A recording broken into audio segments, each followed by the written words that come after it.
She promised them eternal pleasure if they'd sign her book in blood. In the 1600s, life was bleak. It was ruled by two things you just couldn't escape: the fear of God and the guarantee of suffering. For most people, salvation was a far-off dream, the reward you got for a life of quiet misery and prayer. But what if there was another way?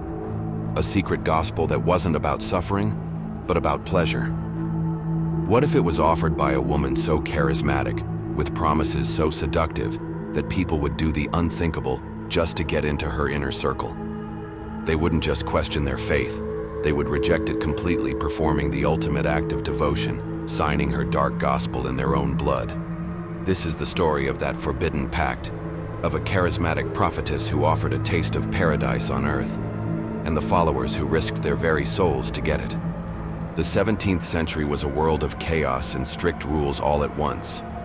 The church told you exactly how to live, and if you stepped out of line, the punishment was swift and brutal.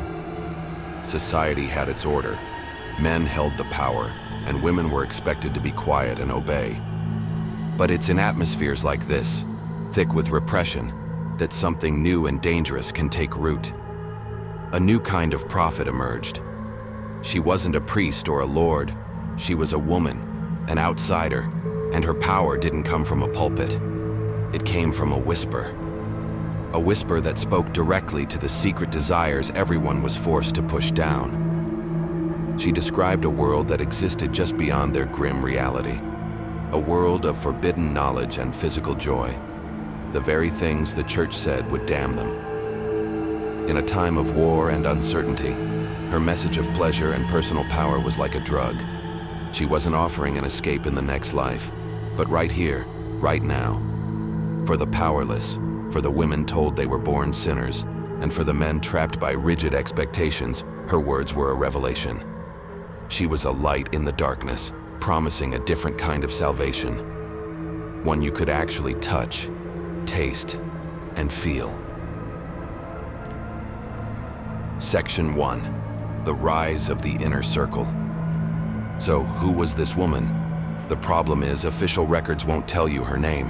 It's been scrubbed, erased like so many other uncomfortable truths from history. But in the hushed stories that survived, she was a magnetic, mesmerizing figure. She didn't preach in churches. Her sermons were held in secret, in barns, in hidden clearings, always under the cover of night. Her first followers were the outcasts, the poor, the accused, the people who had been told their very nature was a sin. She promised them things they'd only dared to dream about. To the women, she offered a voice and a choice in a world that gave them neither, teaching them their desires were sacred, not shameful. To the men, she offered freedom from the crushing weight of what society demanded of them. And to everyone, she promised pleasure. Not the quick, guilty kind the world allowed, but a deep, spiritual, carnal ecstasy. Her teachings flipped everything they knew on its head.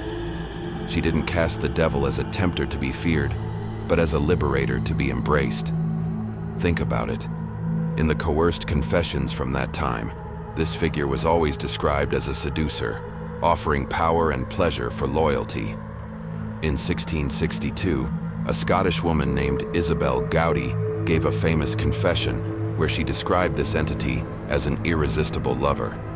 Our prophetess channeled that same forbidden energy. She framed the pact not as damnation, but as a revolution, an act of crowning yourself.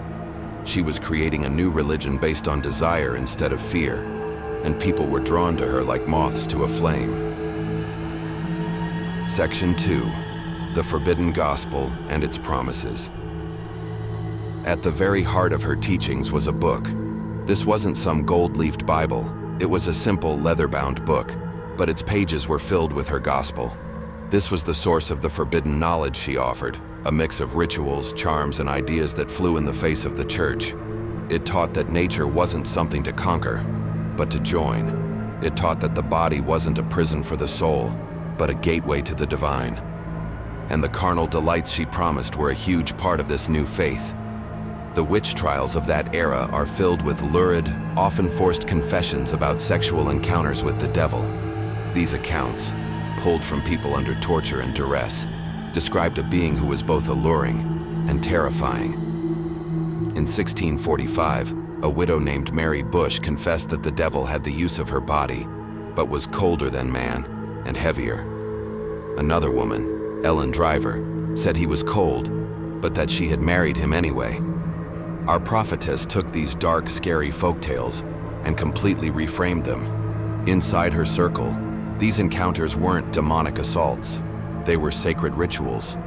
It was a way to break free from the boring, painful world and touch something primal and powerful.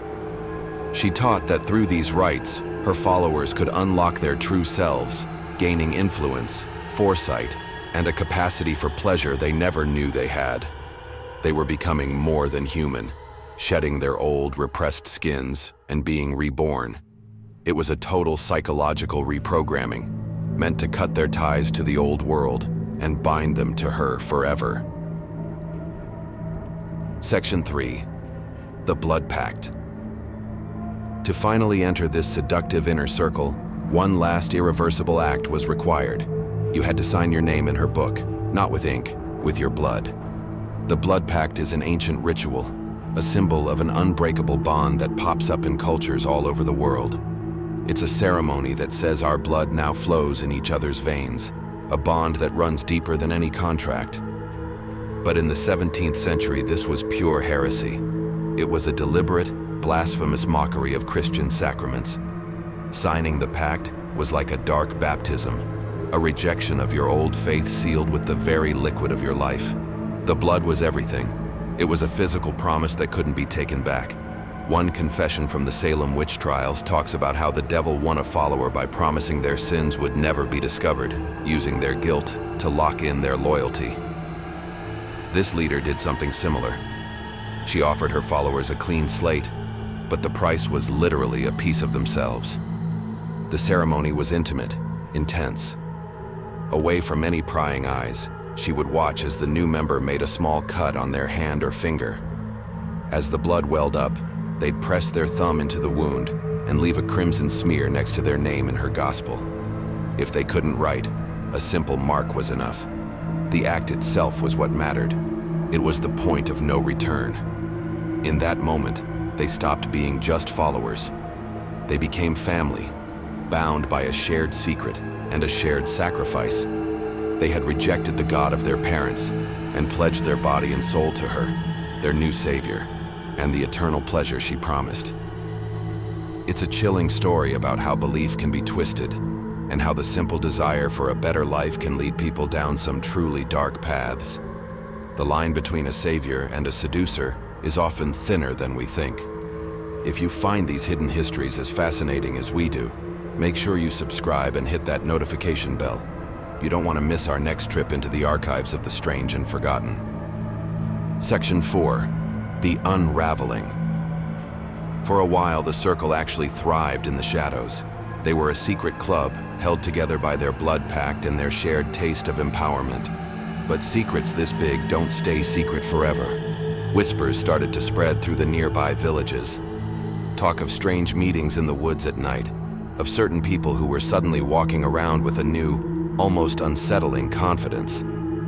The society of the 1600s was built on fear, and anything that rocked the boat was seen as a threat. Spurred on by local priests and scared townsfolk, the authorities started sniffing around. That attention brought paranoia. The tight-knit group, once bound by blood, started to crack under the pressure. Loyalty turned to suspicion. Was there a traitor among them? Did someone lose their nerve? The very things that had drawn them in now became terrifying.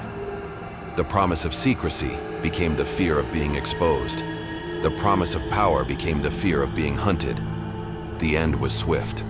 Maybe someone from inside betrayed them, or maybe the witch-finders just got lucky. Either way, the circle was broken. Arrests were made. Followers were dragged from their homes and tossed into cold, dark jail cells. The psychological reprogramming they'd gotten from their leader was replaced by a different kind. Interrogators used isolation, exhaustion, and leading questions to rip confessions out of them. Under that pressure, their liberating experiences were twisted into stories of demonic rituals. Their charismatic leader was painted as a monster, their sacred rites as satanic orgies. The confessions that came out of those trials were a messy combination of what really happened, what the interrogators wanted to hear, and the pure, raw terror of the person confessing. The promise of eternal pleasure had led them straight to very real earthly suffering. So what happened to the woman who started it all? Like so much of her life, her final fate is a mystery. There's no official record of her trial or execution, much like the famous Scottish woman Isabel Gowdy, whose end is also unknown. Did she escape? Was she executed quietly, her story erased by authorities who feared her? Or did she just vanish, leaving behind nothing but shattered lives and a blood-stained book? In the end, it's hard to know what to make of her. Was she a manipulative cult leader who preyed on desperate people for her own power? Or was she a revolutionary who offered a real, if dangerous, alternative to a brutal and unforgiving world? Her followers' confessions, even though they were forced, talk about experiences that felt real and life-changing to them. They talk about a power and a pleasure that, for a little while, lifted them out of their miserable lives. Her story is a dark reminder of the power of charisma and of the deep human need for something more. It shows that when you're faced with constant suffering, the promise of pleasure, even at the cost of your soul, can be the most powerful temptation of all. It leaves you with one question. If you were offered an escape from a life of pain, a path to power and pleasure, but the price was a signature in your own blood, would you sign?